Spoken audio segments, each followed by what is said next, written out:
एक समयको कुरा हो, एउटा ठूलो राज्यमा एक राजा शासन गर्थ्यो। राजा धेरै शक्तिशाली भए पनि उसको मन सधैँ दुखी रहन्थ्यो, किनकि उसँग सन्तान थिएन। धेरै पूजापाठ, यज्ञ र साधु सन्तको सेवा गरेपछि एक दिन जङ्गलमा हिँड्दा उसले एउटा सुन्दरी स्त्रीलाई देख्यो।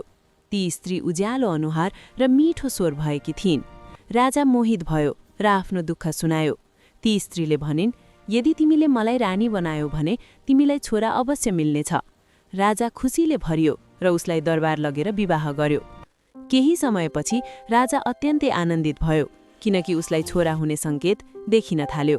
तर दरबारमा अचम्मका घटना हुन थाले। हरेक रात दरबारका गाई, घोडा र ऊँटहरू हराउन थाले। नोकरहरू डराएर चुप लागिरहे। तर जनावरहरू लगातार हराउन थालेपछि उनीहरूले राजालाई सबै कुरा बताए। राजा चिन्तित भयो र राति लुकी सबै कुरा हेर्न थाल्यो।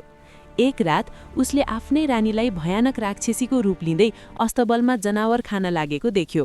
राजा डरले काँप्यो। तब उसलाई थाहा भयो ऊ सुन्दरी स्त्री होइन, जङ्गलकी चालाक राक्षसी थिई, जसले सन्तानको लोभ देखाएर राजालाई धोका दिएकी थिइन्। राजा तुरुन्तै आफ्ना सैनिकहरू बोलायो र बुद्धिमानी प्रयोग गरी राक्षसीलाई बन्दी बनायो। अन्ततः राज्यलाई ठूलो सङ्कटबाट बचाइयो र राजाले सधैँका लागि लोभ र झुट